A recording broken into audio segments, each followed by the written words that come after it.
चंदामामा रामायण 57वां भाग। रावण वरुण लोक से प्रस्थान कर लंका की ओर लौटते हुए मार्ग में दिखाई देने वाली हजारों रूपवती कन्याओं का बलपूर्वक अपहरण कर उन्हें पुष्पक विमान में बिठा लिया। वे सभी विलाप करते हुए रावण को श्राप देने लगी। वो जैसे ही अपने घर पहुंच रहा था, उसकी बहन शूर्पणखा सामने आई और ऊंचे स्वर में रोते हुए उसे धिक्कारने लगी। क्या कहूं? तुमने मेरे पति को अन्य कालकियों के साथ मारकर मुझे विधवा कर दिया। वो मेरा बहनोई है, ये ज्ञान भी न रहा। बहना, जो हो गया उस पर विलाप करने से क्या लाभ? युद्धोन्माद के समय मुझे अपनों का भी ज्ञान न रहा। अब से तुम हमारे खर के पास रहो, वो तुम्हारी सुख सुविधाओं का पूर्ण ध्यान रखेगा। मैं 14,000 राक्षसों का उसे नायक बनाकर और दूषण को भी साथ देकर दंडकारण्य की रक्षा के लिए भेज रहा हूँ। वे सभी तुम्हारे आज्ञाकारी रहेंगे और तुम्हारी इच्छानुसार कार्य करेंगे, रावण ने कहा। तदनुसार शूर्पणखा खर और दूषण के साथ दंडकारण्य चली गई और वहां सुखपूर्वक रहने लगी। तत्पश्चात रावण निकुंभला वन में गया और वहां यज्ञ कर रहा अपने पुत्र मेघनाद को देखकर उसे गले लगा लिया और पूछा, पुत्र, तुम यहाँ क्या कर रहे हो? उस प्रश्न का उत्तर शुक्राचार्य ने दिया, तुम्हारे पुत्र ने 7 यज्ञों का संकल्प लिया है।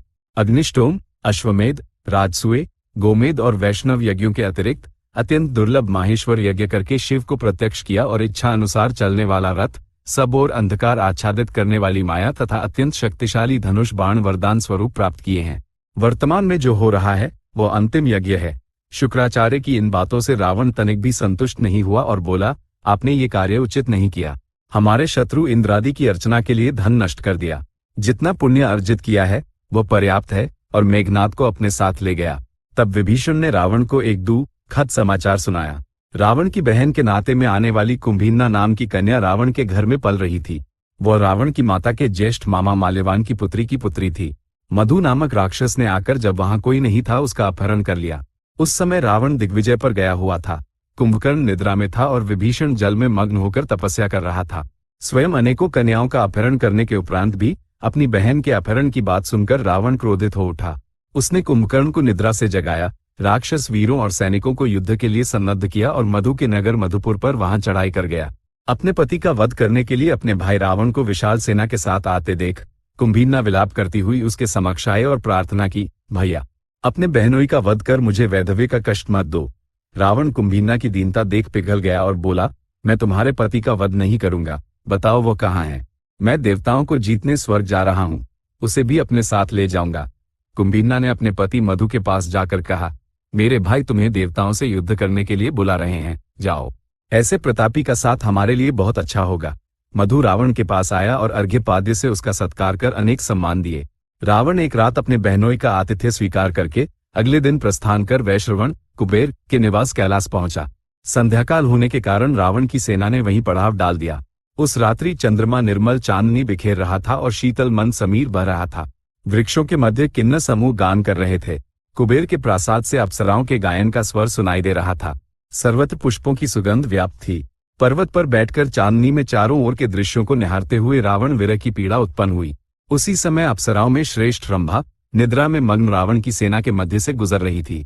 उसे दिव्य आभूषणों और मालाओं से अलंकृत, केशों में मंदार पुष्प सजाए और मुख पर काला घूंघट डाले दूसरी लक्ष्मी के समान आते देख रावण अपने स्थान से उठकर गया और उसका हाथ पकड़कर बोला, तुम इस समय किसके पास जा रही हो? वह भाग्यशाली कौन है? मैं भी किसी से कम नहीं हूँ। तीनों लोकों में मेरे समान कोई नहीं है। मैं हाथ जोड़कर तुमसे प्रार्थना करता हूँ, मेरी इच्छा पूर्ण करो। रंभा उसके शब्दों से कांप उठी और विनती की, आपको मुझसे ऐसी बातें नहीं करनी चाहिए। यदि कोई मुझे कष्ट दे तो आपको मेरी रक्षा करनी चाहिए। मैं आपकी पुत्रवधू के समान हूँ। आपके भाई का पुत्र नलकूबर मेरी प्रतीक्षा कर रहा है। मैं उसके अतिरिक्त किसी और से प्रेम नहीं कर सकती। तुम अप्सराओं के लिए पति और मर्यादा का क्या अर्थ? कहते हुए रावण ने रंभा के साथ बलात्कार किया।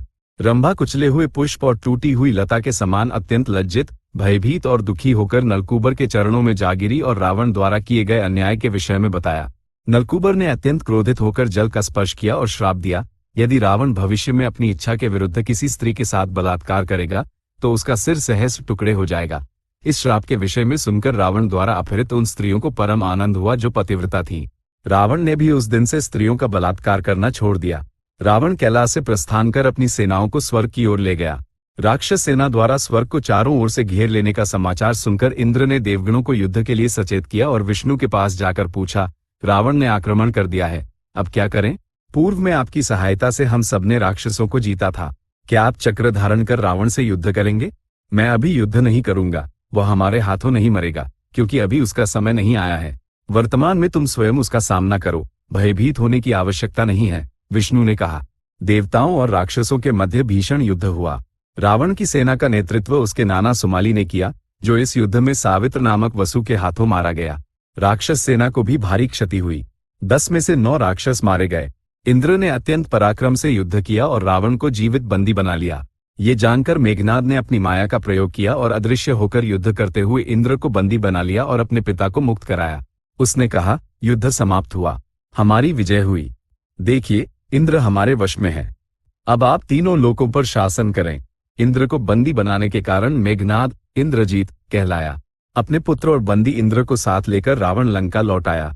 इंद्र को मुक्त कराने के लिए देवता ब्रह्मा को साथ लेकर लंका गए। ब्रह्मा ने सभा में उपस्थित रावण से कहा, तुम्हारे पुत्र का पराक्रम वास्तव में महान है। मैं इससे अत्यंत प्रसन्न हूँ।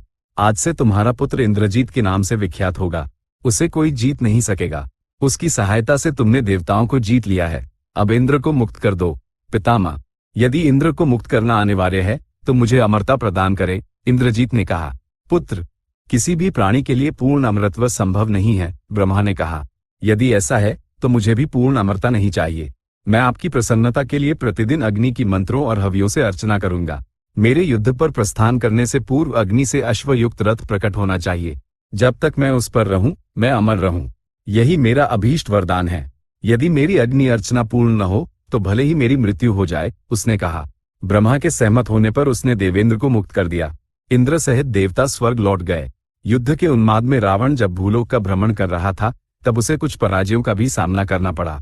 महर्षि अगस्त्य ने उन वृतांतों को भी राम को सुनाया। सहस्त्रबाहु कार्तवीर्यार्जुन को जीतने के उद्देश्य से रावण अपने सगे संबंधियों के साथ माहिष्मती नगरी पहुंचा। ज्ञात हुआ कि अर्जुन उसी दिन अपनी पत्नियों के साथ नर्मदा नदी में जल क्रीड़ा के लिए गया है। रावण भी अपने दल बल के साथ नर्मदा तट पर गया और वहां स्नान कर शिव पूजा के लिए बैठा। उसके मंत्रियों ने पूजा के पुष्प लाकर नदी तट पर बड़ा ढेर लगा दिया। रावण अपने साथ सदैव रहने वाले स्वर्णलिंग को एक बालू के टीले पर रखकर उसकी अर्चना कर उसके समक्ष गायन और नृत्य करने लगा। नर्मदा नदी पूर्व से पश्चिम की ओर बहकर पश्चिमी समुद्र में गिरती है। वही नदी अब पश्चिम से पूर्व की ओर बहने लगी। इतना ही नहीं, नदी निरंतर उफनती गई और रावण द्वारा पूजित पुष्पों को बहा ले गई। ये देखकर रावण ने चुटकी बजाकर शुक सारण को बुलाया और नर्मदा के विपरीत बहने का कारण जानने के लिए भेजा। जब उन्होंने जाकर देखा तो कार्तवीर्यार्जुन अपनी पत्नियों के साथ जल क्रीड़ा कर रहा था। उसने अपनी 1000 भुजाओं से नदी के प्रवाह को रोक दिया था, जिससे नदी उफनकर विपरीत बह रही थी। शुक सारण ने लौटकर रावण को ये बात बताई।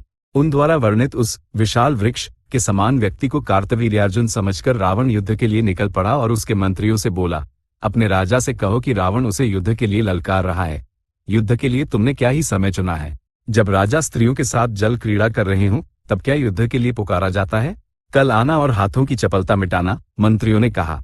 किंतु रावण उसी समय युद्ध चाहता था। अर्जुन के मंत्रियों ने कहा कि पहले हमसे युद्ध करो। दोनों पक्षों के मध्य युद्ध हुआ। राक्षसों ने उग्र होकर अर्जुन के दल के अनेक लोगों को मार डाला और कुछ को खा भी गए। युद्ध का कोलाहल सुनकर कार्तवीर्यार्जुन ने अपनी पत्नियों को सांत्वना दी, गदा उठाई और उसे अपनी 500 भुजाओं से घुमाते हुए युद्ध स्थल पर आया। प्रहस्त मूसल लेकर उसके मार्ग में खड़ा हो गया। अर्जुन ने प्रहस्त द्वारा फेंके गए मूसल को अपनी गदा से खंडित कर दिया और उसका पीछा किया। गदा के प्रहार से प्रहस्त के गिरते ही मारीच, शुक, सारण, धूम्राक्ष और महोदर आदि भाग खड़े हुए। तत्पश्चात रावण ने अर्जुन के साथ युद्ध प्रारंभ किया। दोनों ने गदाओं से एक दूसरे पर प्रहार किए, किंतु पर्वतों के समान अडिग रहे। अंततः जब अर्जुन ने अपनी पूरी शक्ति से गदा रावण की छाती पर मारी तो वो गदा टुकड़े टुकड़े हो गई, किंतु उस प्रहार से रावण विवश होकर गिर पड़ा। तुरंत अर्जुन ने रावण को बंदी बनाकर बांध लिया और अपनी नगरी ले गया। स्वर्ग में स्थित पुलस्त्य ब्रह्मा को ये समाचार प्राप्त हुआ। वे अत्यंत शीघ्रता से माहिष्मती आए। कार्तवीर्यार्जुन ने अत्यंत भक्तिपूर्वक उनका आतिथ्य सत्कार किया और उनके आगमन का प्रयोजन पूछा। पुत्र, तुमने मेरे उस पौत्र को जीत लिया जिसने समस्त लोकों को जीतकर स्वयं को अजेय सिद्ध किया था। क्या तुम्हारा पराक्रम है? क्या तुम्हारी कीर्ति है? उसे मुक्त कर दो, पुलस्त्य ने कहा। कार्तवीर्यार्जुन ने बिना कोई तर्क किए रावण के बंधन खोल दिए और अग्नि को साक्षी मानकर उसके साथ अहिंसा मैत्री स्थापित की, उसे वस्त्राभूषण भेंट किए और विदा कर दिया। चंदामामा रामायण का 57वां भाग पूर्ण हुआ। अधुना स्वस्ति।